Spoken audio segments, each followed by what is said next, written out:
Doctor വന്നു, gynaecologist. City medical ഹോസ്പിറ്റലിലെ തന്നെ ഗൈനക്കോളജിസ്റ്റാണ് എത്തിയിരിക്കുന്നത്.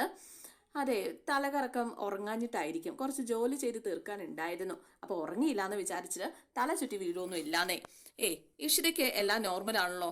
എൻ്റെ എക്സ്പീരിയൻസ് വെച്ച് പറയാം, ഇത് പ്രഗ്നൻസിയാണ്. ഇത് കേട്ടത് ഞെട്ടി മഹേഷും ഇഷിതയും. ബാക്കി കേട്ട എല്ലാവർക്കും ഭയങ്കര സന്തോഷം. You are carrying. അയ്യോ, എനിക്ക് ക്യാരി ചെയ്യാൻ കഴിയില്ല എന്ന് മാഡത്തിന് അറിയില്ലേ? അപ്പൊ അതിനുള്ള ട്രീറ്റ്മെന്റ് അല്ലേ നടന്നുകൊണ്ടിരിക്കുന്നത്. ആ ട്രീറ്റ്മെന്റ് സക്സസ് ആയതായിരിക്കാം എന്ന് ഡോക്ടർ സഹിതം പറയാണ്. കുറച്ച് ദിവസമായി ഇഷിതയുടെ മുഖത്ത് വിളർച്ചയുണ്ടായിരുന്നു, എനിക്ക് സംശയം തോന്നിയതാ എന്ന് മഞ്ജിമ. എന്നാലും ഇതെങ്ങനെയാ എന്ന് മഹേഷ് കേട്ടോ. മഹേഷേ മോനെ, അമ്മയ്ക്ക് സന്തോഷമായിടാ, ഇതൊരു ആൺകുഞ്ഞായിരിക്കും, അതിനെ മുരുകന്റെ അനുഗ്രഹം ഉണ്ടാകും. ഞാനേ രാമനെ എല്ലാവരും വിളിച്ചറിയിക്കട്ടെ കേട്ടോ എന്നും പറഞ്ഞുകൊണ്ട് സ്വപ്നവല്ലി അങ്ങ് പോവാം. മേഡം പ്രഗ്നൻസി ടെസ്റ്റ് നടത്തിയിട്ട് കൺഫേം ചെയ്താൽ പോരെ? അപ്പം ഡോക്ടർ പറഞ്ഞു, അതിനെന്താ ടെസ്റ്റ് നടത്താലോ, എൻ്റെ നിഗമനം ഞാൻ പറഞ്ഞേ ഉള്ളൂ, ഒത്ര നാളത്തെ എക്സ്പീരിയൻസ് ഉണ്ടല്ലോ. നാളെ വന്ന് പ്രഗ്നൻസി ടെസ്റ്റ് നടത്തിയാൽ മതി. അതെ, അല്ലെങ്കിൽ തിടുക്കുവാണെങ്കിൽ ലാബ് ടെക്നീഷ്യനോട് ഇങ്ങോട്ട് വരാൻ പറ, എന്നിട്ട് ടെസ്റ്റിനുള്ള ഇത് കൊടുത്ത് ബ്ലഡ് ടെസ്റ്റും നമുക്ക് നടത്താം. എന്തായാലും ഈശ്വരാകപ്പെട്ട അവസ്ഥയിലാണ്. ഡോക്ടർ പോയി കഴിഞ്ഞപ്പോഴേക്കും മഹേഷ് കൂട്ടിലിട്ട വെരികിനെ പോലെ അങ്ങോട്ടും ഇങ്ങോട്ടും നടക്കുകയാണ്. എന്തായാലും കനലിരിക്കുന്ന പോലെ നമ്മുടെ ഈശ്വരിയും കട്ടിലിൽ ഇങ്ങനെ ഇരിക്കുകയാണ്. എടി, കുടുംബം ഇളകി മറിഞ്ഞ കണ്ടോ, ഇനി തൻ്റെ വീട്ടിൽ നിന്ന് എല്ലാവരും വരും ആഘോഷിക്കാനായിട്ട്. എവിടെയെങ്കിലും പോയി ഒന്ന് രക്ഷപ്പെട്ടാൽ മതിയായിരുന്നു. എന്നാലേ രണ്ടുപേർക്ക് ഒളിക്കാനുള്ള സ്ഥലം ഉണ്ടോന്നൊന്ന് നോക്കവിടെ. താൻ എന്തിനാണോ വരുന്നത്? താൻ ഇവിടെ നിന്ന് ഇതിനൊരു പരിഹാരം ഉണ്ടാക്കുക എന്ന് മഹേഷ്. ഐശ്വര്യ ചോദിച്ചു, ഞാൻ എന്ത് ചെയ്തു? താൻ എന്തിനാ തലകറങ്ങി വീണത്? അതും എല്ലാവരുടെ ഇടയിൽ രഹസ്യമായിട്ട് പോയി തലകറങ്ങണ്ടായിരുന്നോ? അപ്പൊ ഇനി തലകറങ്ങുമ്പോൾ ഞാൻ രഹസ്യമായിട്ട് തലകറങ്ങാന്നും പറഞ്ഞ് ഈഷിത. അപ്പൊ ഇവരുടെ ഈ സംസാരം പുറത്തു നിന്ന് കേട്ട കൈലാസിന് ഒരു കാര്യം മനസ്സിലായി, ഈഷിതയും മഹേഷും തമ്മിൽ യാതൊരുവിധ ബന്ധവുമില്ല എന്ന്. അങ്ങനെ ഒരു ബന്ധവും നമ്മൾ തമ്മിൽ നടന്നിട്ടില്ലല്ലോ എന്നും മഹേഷ് പറയുന്നുണ്ട്. അയ്യോ എന്താ പൊന്നോ, എന്തായാലും ഇവൻ എന്താ പൊട്ടനാ എന്ന രീതിയിലാണ് കൈലാസ് മഹേഷിനെ കുറിച്ച് പുറത്തു നിന്ന് ഇങ്ങനെ ആലോചിക്കുന്നത്. തന്റെ വഴിയെല്ലാം ക്ലിയർ ആണെന്ന് കൈലാസ് ഇങ്ങനെ ഓർക്കുക. നിന്റെ ഗൈനക്കോളജിസ്റ്റിന് ആരാ ഡിഗ്രി കൊടുത്തത്? പാർട്ടിക്കാരായിരിക്കും ഡിഗ്രി കൊടുത്തത്.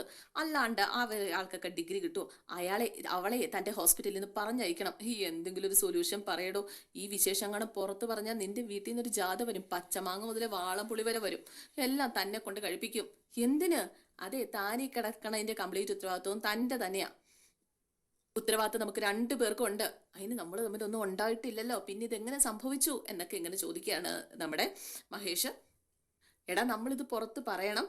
നമ്മളുടെ എഗ്രിമെന്റ് അങ്ങനെയാണ്, യാതൊരുവിധ കണക്ഷനും നമ്മൾ തമ്മിലില്ല. അത് താൻ പുറത്ത് പറ. ഞാൻ പറയത്തില്ല, മഹേഷ് അങ്ങ് പറഞ്ഞാൽ മതി. എന്തായാലും 2-3 മാസം കഴിയുമ്പോൾ അറിയുമല്ലോ ക്യാരിങ് അല്ലാന്ന്. അപ്പൊ അതുവരെയോ? എന്തായാലും നമ്മുടെ പ്രിയാമണിക്കരികിലേക്ക് പലഹാരങ്ങളൊക്കെ ആയിട്ട് സ്വപ്നവല്ലി വരികയാണ്. ഈ സംശിത പ്രഗ്നന്റ് ആണ്. സ്വപ്നവല്ലിക്ക് അങ്ങോട്ട് വിശ്വസിക്കാൻ പറ്റിയില്ല കേട്ടോ. സ്വർഗം കിട്ടിയ സന്തോഷം. നടന്ന കാര്യങ്ങളൊക്കെ പറയാണ്. ഡോക്ടർ ഭാഗ്യലക്ഷ്മി വന്ന് പരിശോധിച്ചു. ഡോക്ടർ പറഞ്ഞു ഇഷിത പ്രഗ്നന്റ് ആണ് എന്ന്. എനിക്ക് ഈ വിശേഷം എല്ലാവരെയും അറിയിക്കണം. പ്രിയാമണി സകല ദൈവങ്ങളെ എടുത്ത് ദൈവത്തെ വിളിക്കുകയാണ്. പൂജാമുറിയിൽ പോയി നിന്ന് ദൈവത്തിന് നന്ദി പറയാണ്. മഹേഷും ഇഷിതയും വല്ലാത്തൊരവസ്ഥയിൽ പെട്ടിങ്ങനെ ഇരിക്കുക. തന്റെ ഹോസ്പിറ്റലിലെ ഡോക്ടർമാരുടെ ഒരു കാര്യം, വട്ട പൂജാനാ ഡോക്ടർമാരുടെ വില. രചനയാണ്. രചന ബെഡൊക്കെ വിരിച്ചോണ്ടിങ്ങനെ നിൽക്കുന്ന സമയത്താണ് രചനയ്ക്ക് കോള് വരുന്നത്. മൃണാളിനിയാണ് രചനയെ വിളിച്ചത്. രചനയ്ക്ക് ഇഷ്ടമില്ലാതെ ആട്ടോ ഫോൺ എടുക്കുന്നത് തന്നെ. അപ്പോൾ സംസാരത്തിൽ നിന്നും മൃണാളിനിക്ക് മനസ്സിലായി രചനയ്ക്ക് ഇഷ്ടമില്ല എന്ന്. അപ്പം എൻ്റെ ഒരു സന്തോഷ വാർത്ത പറയാൻ വേണ്ടിയിട്ടാ. താല്പര്യമുണ്ടോ? താല്പര്യമുണ്ട്, പറ. അതെ ഡോക്ടർ ഇഷിത, അവളെ കുറിച്ച് എനിക്കൊന്നും കേൾക്കണ്ട. എന്നാ വേണ്ട, ഞാനല്ലെങ്കിൽ മറ്റൊരാൾ വിളിച്ച് വിഷയം പറയും, ഇന്നല്ലെങ്കിൽ നാളെ. ഞാൻ പറയുന്നില്ല. പറ. ഇഷിത ക്യാരിങ് ആണ്. ഇത് കേട്ടതിൻ്റെ ചില ഞെട്ടിപ്പോയിട്ടോ. ഞെട്ടിത്തെറിച്ച് എഴുന്നേറ്റ് നിൽക്കുകയാണ് നമ്മുടെ ഇഷിത. പോയി തണുത്ത വെള്ളത്തിലൊന്ന് മുങ്ങിക്കുളിക്കുക. എടി ബുദ്ധൂസെ, ഇഷിതയ്ക്ക് കുഞ്ഞുണ്ടാവുന്നത് തനിക്ക് നല്ലതിനായിട്ടാ. അവർക്ക് കുഞ്ഞുണ്ടായാൽ അവളുടെ പൂർണ്ണമായ പരിചരണം ആ കുട്ടിയിലേക്ക് മാറും. അപ്പോൾ ചിപ്പി മോള് ചിപ്പിയെ ശ്രദ്ധിക്കാൻ പറ്റില്ല, അപ്പം കെയർ ചെയ്യില്ല. അപ്പൊ ചിപ്പിയെ കോടതി വഴി നമ്മൾ വീണ്ടെടുക്കും. അത് കേട്ടപ്പോഴേക്കും രചനയ്ക്ക് സന്തോഷമായി കേട്ടോ. Akash, you are very great.